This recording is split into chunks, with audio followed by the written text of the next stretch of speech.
Bueno, vamos a continuar con nuestro programa que ya estamos. Okay, let's just resume our agenda for today. We're almost done. We still have Gamma Meditation by Dr. Luis Ortiz.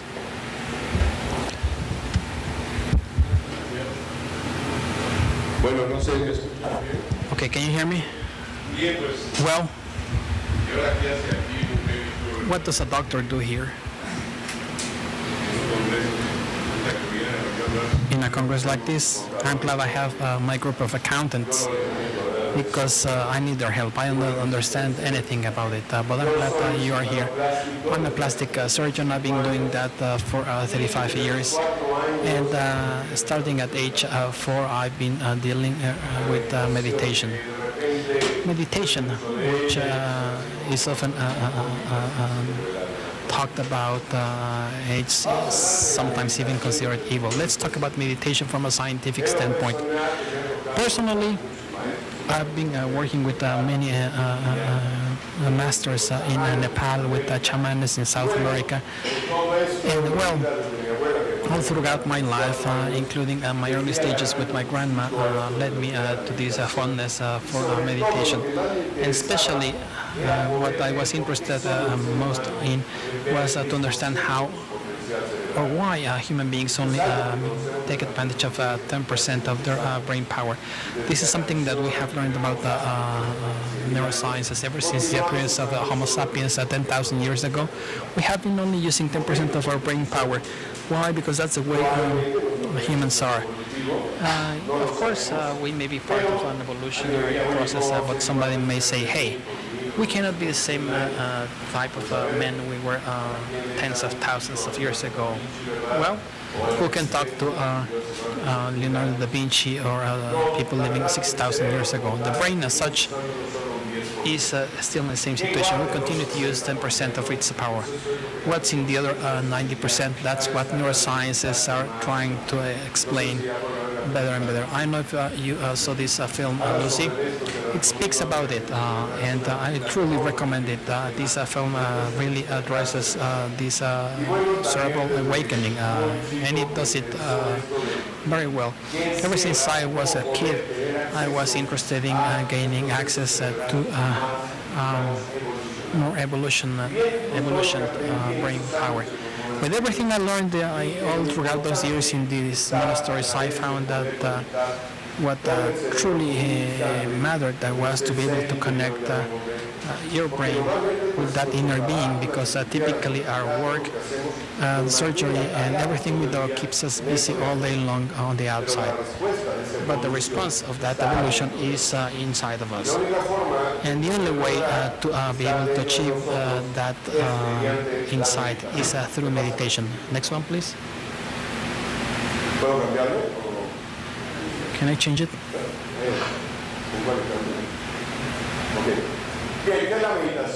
What is meditation? Meditation comes from the Latin meditationis, which describes the practice of a state of focused attention on an external object, thinking, consciousness itself, or the state of concentration itself. Meditation not only means closing our eyes and repeating a mantra. We have, for example, Pasana, which involves staring at an object for 3 or 4 hours, which leads us to a state of concentration. What are the characteristics of meditation? It's a state of concentration on the reality of the present moment. What meditation does is this: it helps us stay in the present. Human beings as such are always living in the past, what happened the day before, or the future. What will I do? What will I talk about? Etc. But the present moment is difficult to have. So we're talking about the state experience that when the mind is dissolved and it becomes free of its own thoughts, which is something interesting.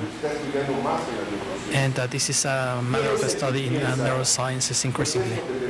Well, who thinks our brain, which is in our skull, that's a mind, that's an organ. an organ that creates thoughts. But allegedly, there is something beyond what creates thoughts, which is the observing or the Jungian being, or however you want to call it. When we meditate, we can have access to that other mind, which is the mind that observes our thoughts.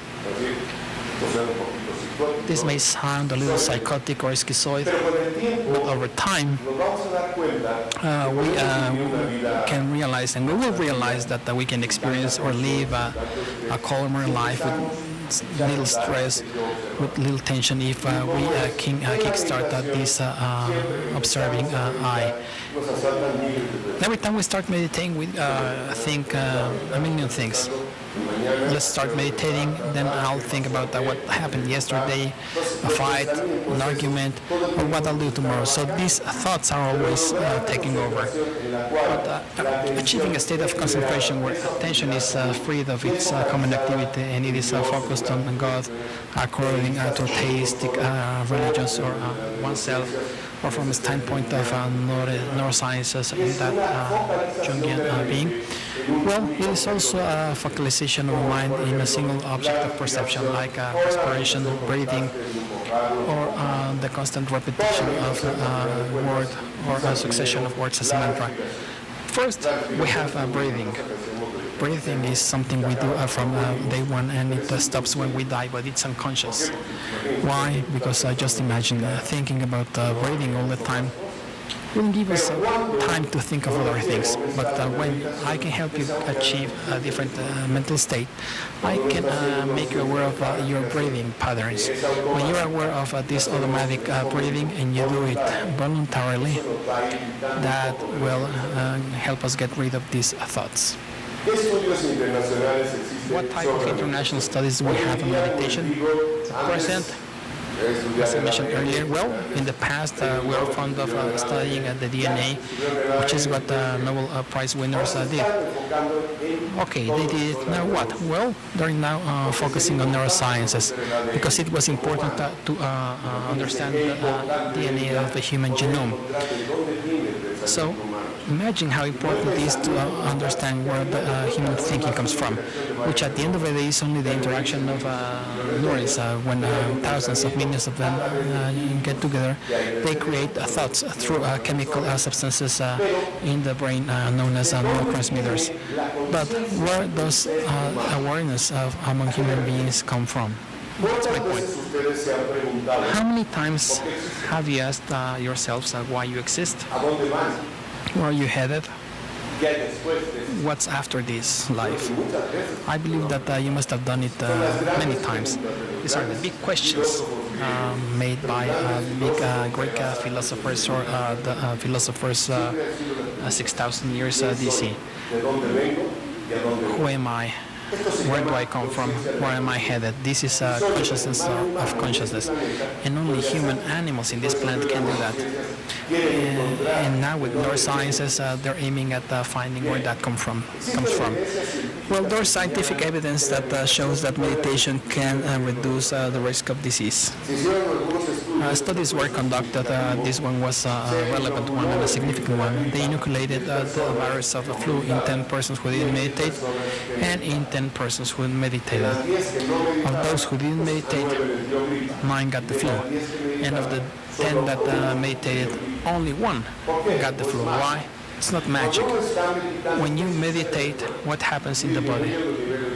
There's a reduction or a decline in the levels of arterial pressure.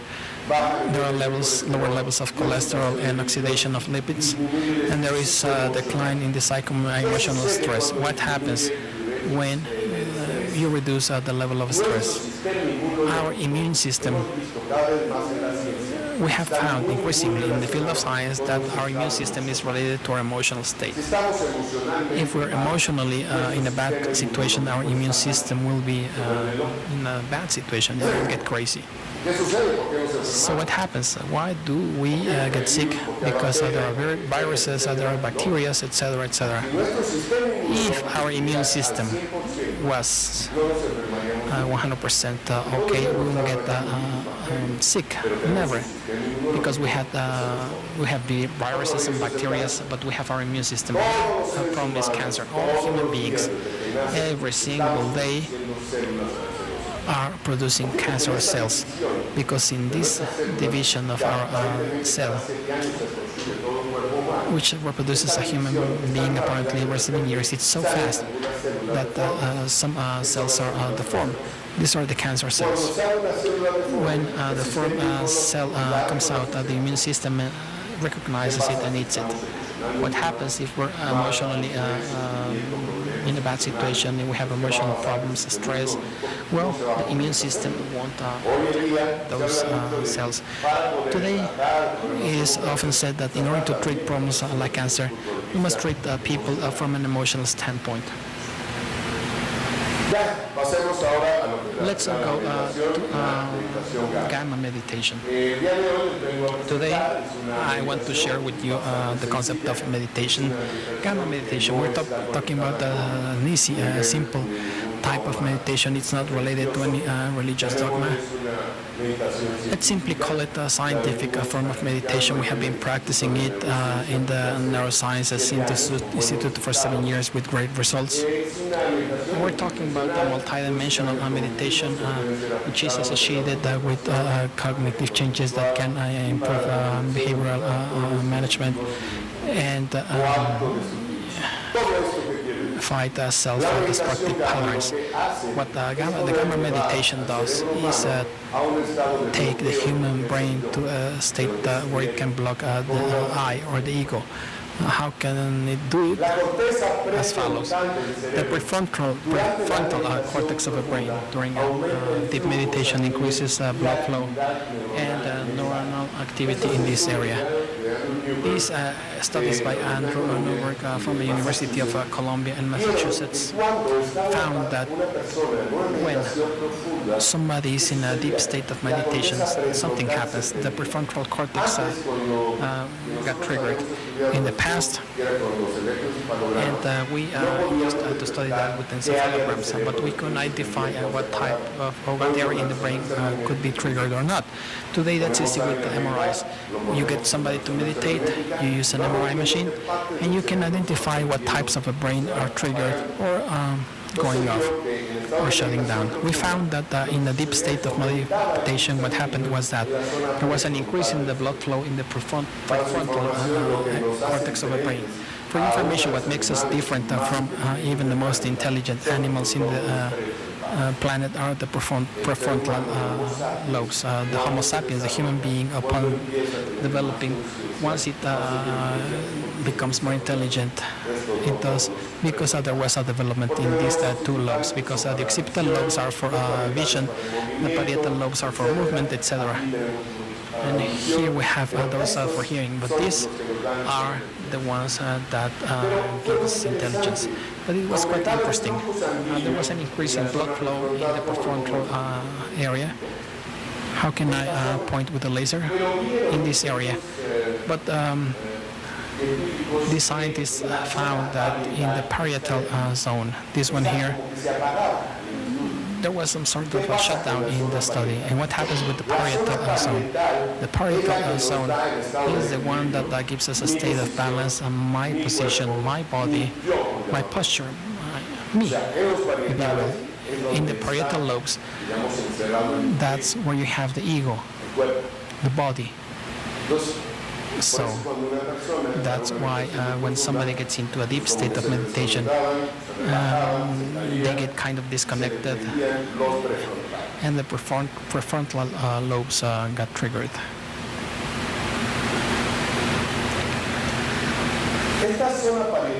This parietal zone is what I mentioned. It gives us a balance, physical perception, and this is the basis for the ego. And what you see here is the most interesting aspect. When this shuts down, and when the prefrontal lobes are triggered, and especially the left prefrontal area, which is right here, In this study, these lamas or chamanes who were being studied were asked about what happened. When this happened, they made reference to the fact that they had a feeling of joy, happiness, compassion, gratitude. They no longer perceived the world as a duality, as a third dimension where we were living. They perceived the whole, the unity. Religions talk about samadhi, for example, enlightening, etc. That's what they talked about, which is when the human being achieves that full state where there are no longer any divisions, where everything is interconnected. And what else can we say about this? Today, all the Newtonian physics was turned down as a result of quantum physics. I'm sure that everyone has heard about quantum physics. Everything today in the scientific world is based on quantum physics, where there are no longer any divisions because there is no matter as such. Even the most basic element, which is the proton, we know is formed with three packages of quartz, which is a vibration package. If you want to argue about it, can you touch a feeling? Can you smell it? And still, thinking exists. It's only vibration created by our neurons. So today, they are saying that everything in the universe is not solid, it's all vibrations. So when you reach a state of such a cerebral enhancement, you get the impression that everything is together. Imagine the day where we're more into that area, we'll be joyful, happy. There will be no longer any divisions between us because we'll find that we're all interconnected. If people in Africa had a problem, we would have a problem, which is what we're seeing today. AIDS began in Africa. We said we don't care, it's on the other side of the world, but it's a global problem right now. So where are we standing? We're only separated because we have a different religion or we're from a different country. If you get a sore thumb and you get gangrene, wouldn't you be worried about it? Well, a thumb, the thumb could be that of an Indian person or an African. Well, you couldn't care, apparently, but if they get sick, you will get sick. This is a philosophical line of thought, which is what we in this area would like to achieve, so that the world can live in that state of union and the like. Here we have studies from Copenhagen University, studies in La Jolla, California, and this is what's moving this field. We have studies in our association, of which I'm the president, and there were several studies that we presented internationally in psychiatrics and neurosciences congresses, for example. In this one, this is an electroencephalogram. It's 1, 2, 1, 2, 1, 2. Each of these refers to the following. Odd numbers are on this side and even numbers are on this side. Right and left lobes. And this shows whether we're talking about the occipital or parietal zone. What I want you to see is these waveforms. This is brain at rest. And suddenly we triggered it with endorphins. And see how it changed? See what it was like before? And this was immediate. What are endorphins? We're talking about substances produced in this area of abdomen, in what we now know as abdominal brain. When we produce endorphins, well, we're happy, or when we're sick. But we also found that when you externally stimulated the production of endorphins, that the brain immediately changed immediately. And you can see how immediately these waves became a lot wider and something interesting happened. We began to see some synchronicity between two hemispheres. You can see how occipitally the waves are exactly the same. In the past, look at it. Prior to stimulating it, the areas were different from each other. But after endorphins, you can see how they got even. After this, we conducted another study with the impact of gamma vibration on another brain. That's from there the name gamma meditation. What's the thing? I believe that you all know that our brain has different waves. Beta, alpha, theta, etc. In an electroencephalogram, you will be able to see these different zones. The beta is what we have now. It's a quick wave, 15 to 30 hertz per second. Then you have alpha, which some of you are already feeling. That's why you're kind of sleeping, because we're getting tired and our brain gets tired. And alpha is what we have early in the morning. We're half asleep, or when we worked a lot and we're beginning to feel tired. They're slower waves. And then you have the thetas and deltas, which are really, really slow waves, 4 to 6 cycles per second, which is we're in a state of deep sleep. In the rapid eye movement phase, which is when we're dreaming or when we're meditating deeply, we can reach those states, theta states. But you also saw 12 years ago with the EEGs that there was another wave that you hadn't seen in the past. That's a gamma wave. The gamma wave is fast. It ranges from 30 to 70 hertz per second. That wave is like these light bulbs. These light bulbs move at the speed of 60 hertz. So the gamma wave is exactly the same. I mean, and all human brains do the gamma wave, but only in very specific or special states. If I ask you to divide between 1007 all the way down to 0, you will be so hyper-conscious that if I do an EEG, you will see a peak of a gamma wave. That's why they call it the wave of hyper-consciousness, and it has the same frequency as that of light bulbs, and that's why they say, oh, a light bulb came on. Like you have an accounting problem, you don't find a solution. You're so aware of that that if I took an EEG, you would show a gamma peak. You only get millisecond gamma peaks because the brain needs a lot of ATP, triphosphated adenosine, to be able to produce this gamma wave. However, in some studies, it was found in neuroscience laboratories that some brains, because they were meditating for a long time, because they practiced all this, were able to do gamma meditation voluntarily for several minutes. When they studied my brain in the Seattle University, they saw that I could do a gamma voluntarily. But what was the point of that? We found that if my brain did gamma voluntarily and there was a brain nearby, the other brain was impacted. What happened to the other brain? It began to work in hypersynchronicity. It's two hemispheres. The prefrontal lobe got triggered, and that's what we want to do when we meditate. Shut down the parietals and trigger the parietal. This is the baseline study. Here you have no meditation, and here you can see the increase in waves, and they got synchronic when the brain receives the stimulus while doing gamma. This is a study of my brain. Here I am at rest, and you can see how when I do gamma, all the waves are fast and they are amplified and they're in synchronicity. We also found, and this was interesting, that if I did voluntary gamma, this is considering two brain areas, two types of waves in different parts of the brain. One of the things that draws my attention is that in the same part of the brain, I was doing fast and slow waves. It's like in your chair, you had somebody else sitting on it, which is impossible. But we showed that inside the brain, it can be done in the same part of the brain.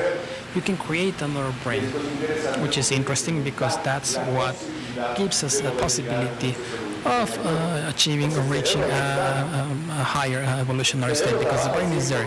The brain is working 100%. That 10% doesn't mean that only a piece of my brain is working. It only means that 10% of my potential in the brain is being taken advantage of. Like, for example, if I have a Ferrari, I can run it up to 300 kilometers an hour. That's the limit speed. But we drive at 30. 30 or 300, the operation at 30 or 300, the basic operation will be exactly the same. But what happens if we step on the metal? Well, it will work faster. That's what happens with our brains. We use it all, but the potential is only 10%. When you start doing this, repeating the same vibration in the brain, the same happens. The following happens. Look at this picture. You can see this double image, which was interesting because in the brain, it's not only in the brain that this double vibration takes place. At the level of the body, something also happened.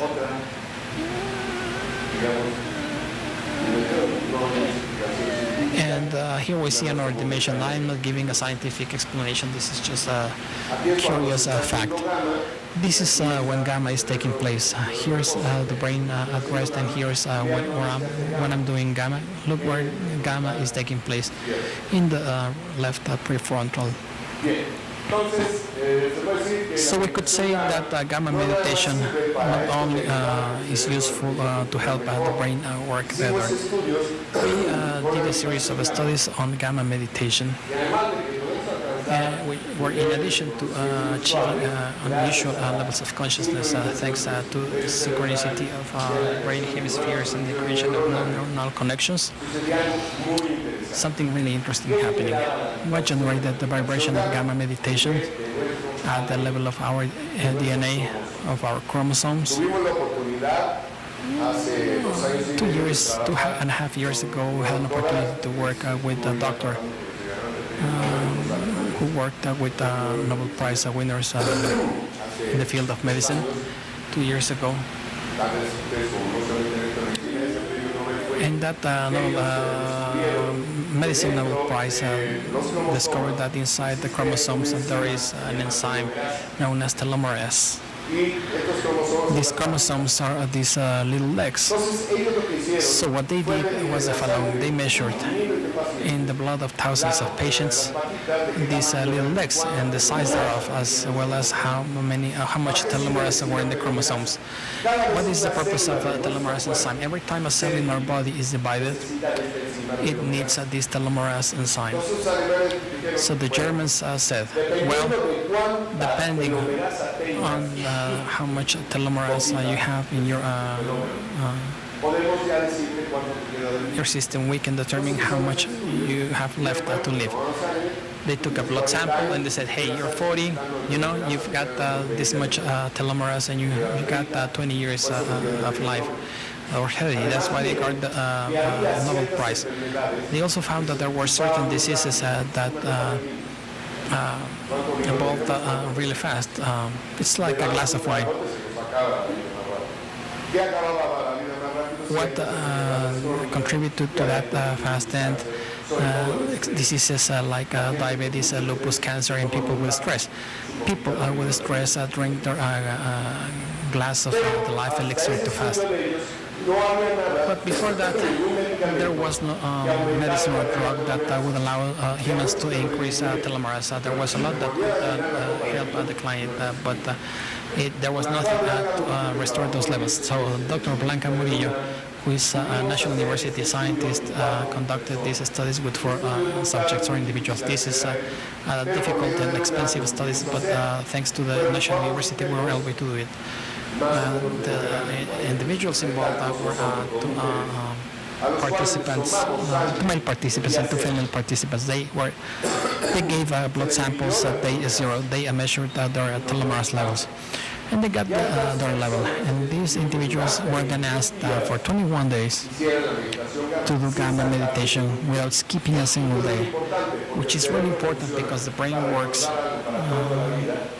enough to remember things from life through synaptogenesis, which is when you remember something for life because it achieves or reaches the level of a protein.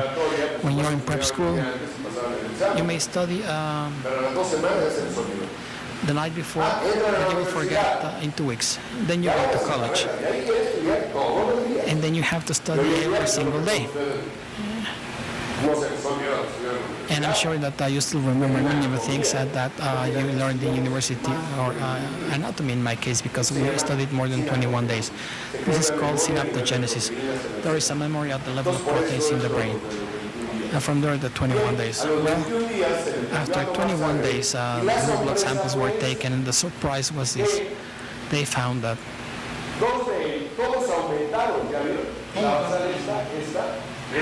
an increase. Look at the baseline levels here. You know what the equivalent of this is? This is 30 years or more of life. This man, after meditating for 21 days, increased its telomerase levels enough to live for 30 more years, which is a study we're about to release in 1 month, because internationally there was nothing that made reference to anything to increase telomerase. Gamma meditation has shown it can increase telomerase. This is what I also already mentioned, that we can reach high levels of consciousness through any type of meditation. I'm talking only about gamma meditation because that's the one we've been practicing. It's a type of meditation that has nothing to do with religions, and it has worked wonders. I don't know if there are any questions. I wanted to move fast because I know we have a little time left. I don't know if you would like to experience this meditation, this type of meditation for 10 or 15 minutes. I'm sure it will do you good. You know that today 40 moments of meditation are the equivalent of 8 hours of sleep. So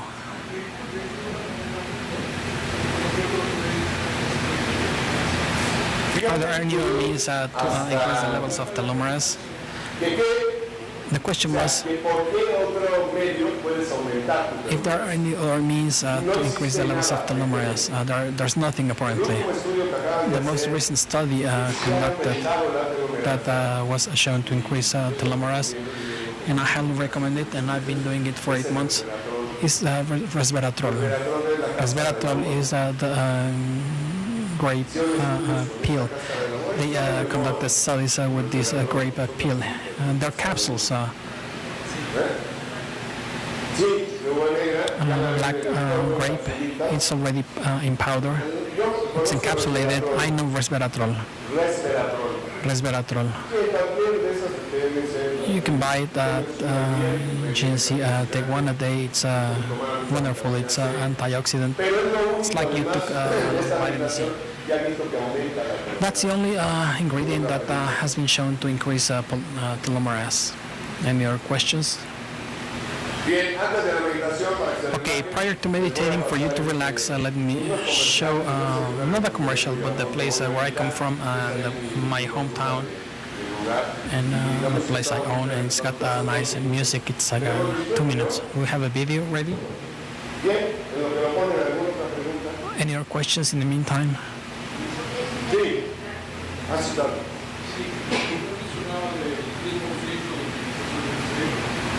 You talk about using only 10% of the brain.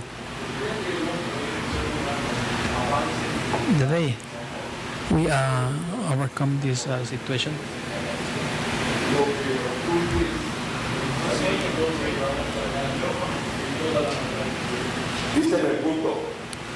you hit the nail. Yes, of course. The day human beings speak in a state of compassion, like Buddhism says, you'll reach different levels of consciousness. Look, I've been in many places in the world, and I've been studying with the Sufis, Linguism, Buddhism. And the greatest ones are the Buddhists, the Lamas. In different studies, it has been shown that they can reach 15 or 16%. If you don't worry about bothering other people, and you're only worried about or caring about enjoying things, you'll see an increase in the level of endorphins, which is what I showed in a slide. And by doing that, you trigger your left prefrontal. What was your question?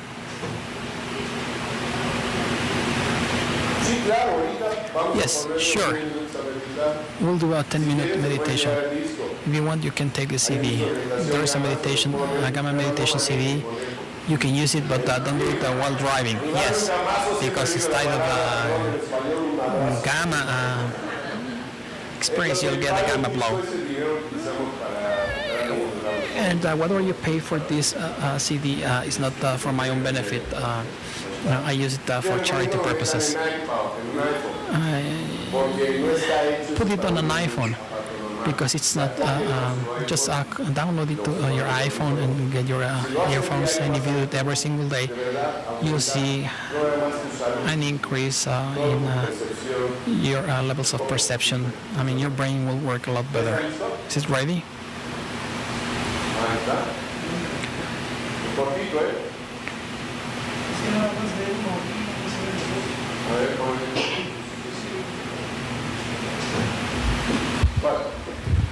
No, ahorita les voy a pasar nada más un video cortito de ahí. I will only show a video which is the headquarters of the Neuroscience Center. No, it's not running. It's not playing. Bien, Okay. entonces, si me puedes ir poniendo el disco de la meditación. Can you play the meditation music? Ya terminaron su día de trabajo. We're done for today, right? Flójense la corbata.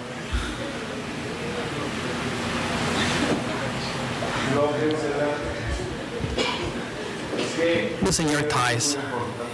And I truly mean it because this is important. Because it blocks circulation and it is an obstacle between the brain and the mind. There is a story that has been told for a long time. You had these mercenaries from Croatia who were hired to go around killing women and children. And before doing that, they always tie a handkerchief around their neck. So the tie is supposed to block the heart.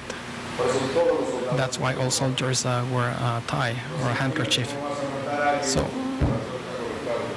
could you kill somebody if your heart is connected to your mind? That's impossible. And you wear a tie. I apologize for not using it, but I don't use it. Is my song ready? Okay. Sit down, relax with your 2 feet on the ground. Can we turn the lights off?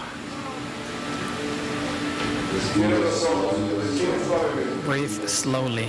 Breathe slowly. Inhale and exhale. Smoothly. Relax. With pleasure. Just like that. Fill yourself with air and oxygen, with energy. Inhale and exhale with pleasure and peace. The pleasure of doing it. It is just by doing so that you will be able to penetrate there, to get into the deepest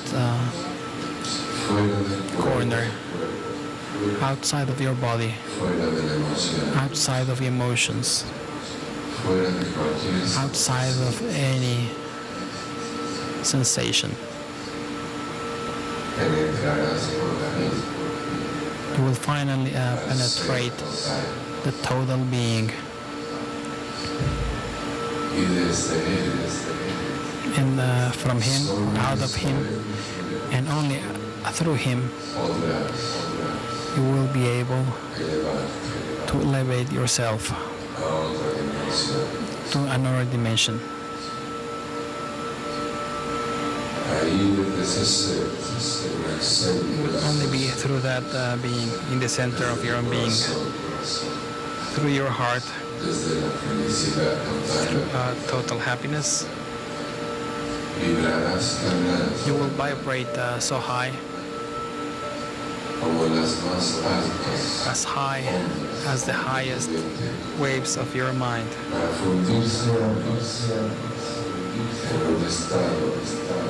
to melt into a state of not being. There. Right there.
Keep on breathing. Keep on breathing. Inhale and exhale slowly. And softly start moving your arms, your hands, your arms.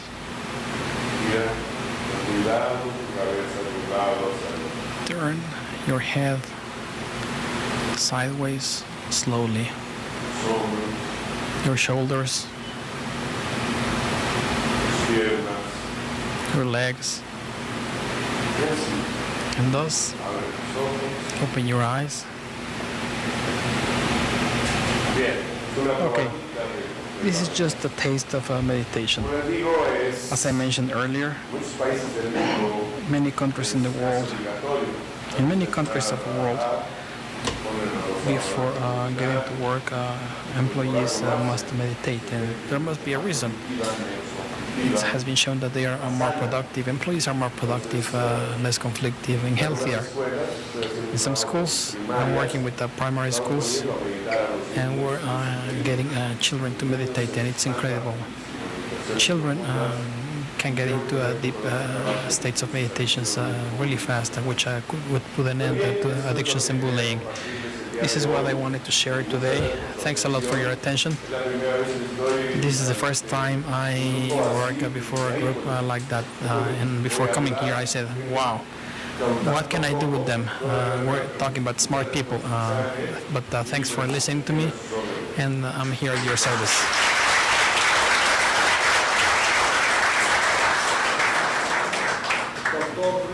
Dr. Luis Ortiz Oscoy.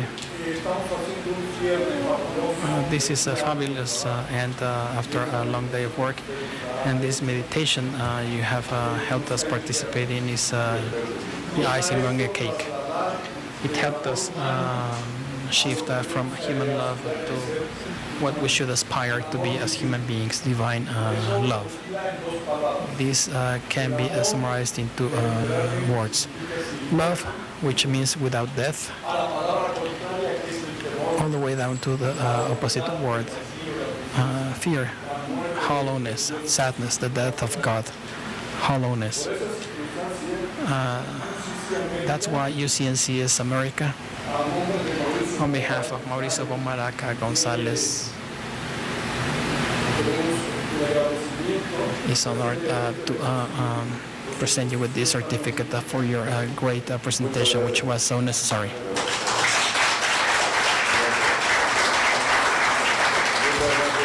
Thanks a lot. Well, I'm at your service at Hostal de la Luz. When you want to go there to relax, it's a great place, 40 minutes driving distance from Mexico City. And that's the only place that the Dalai Lama named Global Peace World. It's some sort of peace oasis where people can relax and meditate. I have a few flyers just in case you want to know. It's not about the money. I know it will help you. People go there 2 or 3 days and they can get rid of stress. Plus, Amatlan is the most magical place of Mesoamerica. It's the place where Quetzalcoatl was born, love of energy. It's the state of Morelos, Tepoztlan, next to Tepoztlan. Amatlan is 3 or 4 minutes from there. I'll get there in an hour. Thanks again, your service.